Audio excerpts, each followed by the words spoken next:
So today we will learn the question answer of the chapter Gillu. Gillu पाठ के बोध प्रश्न हम करेंगे। तो पहला क्वेश्चन है, सोन जूही में लगी पीली कली को देख लेखिका के मन में कौन से विचार उमड़ने लगे? What kind of thought came into the mind of author when she saw the yellow buds of the सोन जूही? तो इसका आंसर होगा कि सोन जूही एक प्लांट है जिसमें येलो कलर की पीली कली होती है। ठीक है, वो मनमोहक होती, बड़ी सुंदर होती है। तो इसको देखकर लेखिका के मन में ये विचार आया क्या है कि वो जो छोटा सा जीव था, जो लघुगात था गिल्लू, इसी कली की सघन छाया में छिपकर बैठ जाता था, इसी कली की छाया में छिपकर बैठ जाता था। जब ऐसे उसके निकट पहुंचती थी तो उसके कंधे पर कूद जाता था और उनको चौंका देता था। उस समय लेखिका को केवल कली की खोज रहती थी, पर अब जब से वो उन्होंने उस जीव को पाला, उससे प्यार हुआ, उस लघुगात उस प्राणी को भी ढूंढ रही थी। उसको देख करके जब भी वो पीली कली देखती थी सोनजूही के प्लांट में, तो लेखिका को अपने उस पारिवारिक सदस्य की याद आ जाती थी कि अरे, उसका नामकरण अभी तो उन्होंने ही किया था, गिल्लू नाम रखा था। तो उस पीली कली को देख करके बार बार उनको गिल्लू याद आता, उसके साथ बिताए पल याद आता। नाउ द सेकंड क्वेश्चन, पाठ के आधार पर कौवे को एक साथ समादरित और अनादरित प्राणी क्यों कहा गया है? On the basis of the chapter why the crow is consider respected and at the same time disrespected creature. So answer will be, कौवा एक विचित्र प्राणी, एकदम अनोखा प्राणी है। इसका कभी आदर किया जाता है, जैसे श्राद्ध के दौरान लोग कौवे को समझते हैं कि आदर से बुलाते हैं, उसको खिलाते हैं, क्योंकि माना जाता है कि जो लोग मर जाते हैं हमारे पितृ बन जाते हैं और पितृ लोक से जो है पितृ पक्ष में आते हैं, हम परिजनों से मिल करके आते हैं। और कौवे को खाना खिलाने वाला यह मानता है कि उसने अपने परिजनों को खाना खिला दिया, उनकी आत्माओं को खाना खिला दिया, उनको स्वर्ग में भी यही खाना मिलेगा। और कौवे के साथ एक और अच्छी बात है कि जैसे हमारे छत पे कोई कौवा काव काव करता है तो हमें लगता है कि हमारा कोई अपना आने वाला है, कोई परिजन आने वाला है। लेकिन उसका अनादर भी किया जाता है, क्योंकि जब भी कोई बकवास करता है तो हम बोलते हैं कि कौवे की तरह काव काव करके हमारा सिर मत खाओ। कौवे कभी बड़ी हार्श उनकी वॉइस होती है, काव काव काव काव करते रहते हैं, इसी कर्कश वाणी किसी को अच्छी नहीं लगती, इसीलिए वो अनादरित होता है। ओके, वो दोहा है ना, कोयल का को देत है, कागा कासे लेत, मीठे वचन सुनाए के जग अपना कर लेत। मतलब कि कौवा किसी को कुछ देता नहीं है, कोयल किसी को भी कुछ नहीं देती, कौवा किसी से कुछ लेता थोड़ी नहीं है। लेकिन कोयल की वाणी इतनी मीठी होती है कि लोग उसको जो है प्यार करते हैं, कौवे को जो है प्यार नहीं करते, क्योंकि आवाज कर्कश होती है। तो हमें यानी कि मीठा बोलना चाहिए, जबकि कौवे का जो होता है वो बहुत प्यारा वॉइस होती है, बताता है कि हमारा कोई प्यारा आने वाला है, इतनी अच्छी बात बताता है, लेकिन वो कर्कश वॉइस में बताता है। तो इसीलिए कहा गया है कि कर्कश वॉइस में, गंदी वॉइस में, हॉर्स वॉइस में अगर आप कोई अच्छी बात भी बोलोगे तो किसी को पसंद नहीं आएगी, जैसे कि कौवा बोलता है।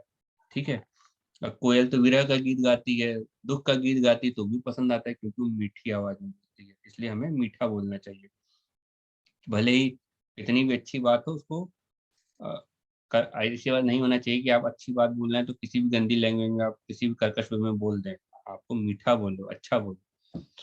तीसरा क्वेश्चन, गिलहरी के घायल बच्चे को उपचार किस प्रकार किया गया? How author performed the treatment of the wounded child of that squirrel or injured squirrel. So अब दो कौओं ने चोंच मार मार के उसको घायल कर दिया था, उसने बच्चे को उठा लिया।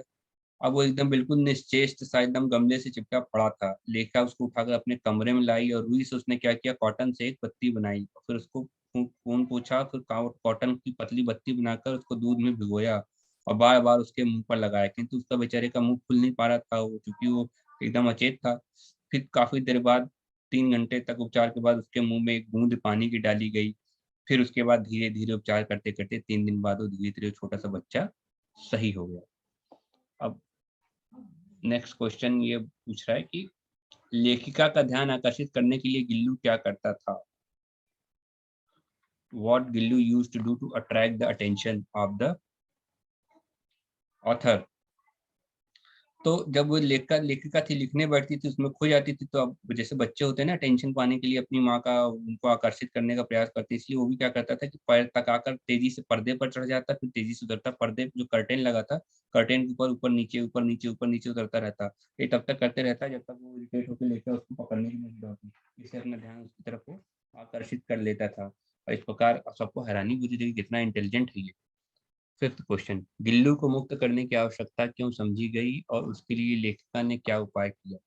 सो why did author thought that we should release this small creature Gillu and what kind of activity she did? तो गिल्लू को मुक्त करने की आवश्यकता इसलिए पड़ी क्योंकि पहला बसंत आया था, बहुत बढ़िया बसंत का मौसम होता है, बाहर गिलहरियां थी और भी स्क्वायरल थी जो खिड़की के पास आके चिक चिक चिक चिक करती रहती थी और कुछ कहती थी। गिल्लू भी जाली के पास बैठता, उसकी स्पीसीज के लोग आते थे, उनको देखता रहता और उनको देख देख के जब वो सब मजे से खेलती तो बेचारा उदास हो जाता था।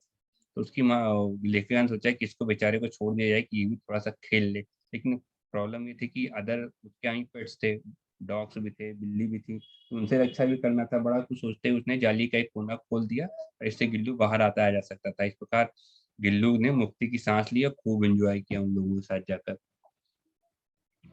तो गिल्लू किन अर्थों में परिचारिका की भूमिका निभा रहा था? Sixth question, in what way Gillu was serving like a nurse? तो क्या हुआ कि एक बार जो ऑथर थी वो उसका एक्सीडेंट हो गया, मोटर दुर्घटना में वो घायल हो गया, उसे कई दिन तक हॉस्पिटल में रहना पड़ा।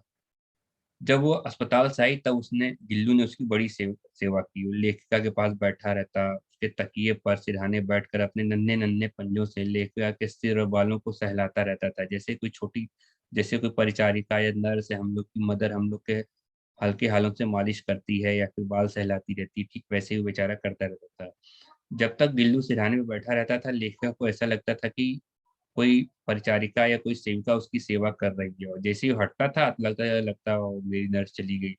इसलिए जब वो बेचारे अस्वस्थ था तो जो भी कर सकता था बेचारा, वो प्यार दिखा सकता था, उसने उनके साथ किया। सेवेंथ क्वेश्चन, गिल्लू की किन चेष्टाओं से यह आभास मिलने लगा कि अब उसका अंत समय समीप है?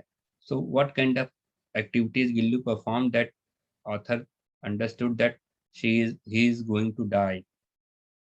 अब गिल्लू 2 साल, जो गिलहरी होती है, स्क्वायरल होती है, उनकी लाइफ स्पैन 2 इयर्स का होता है।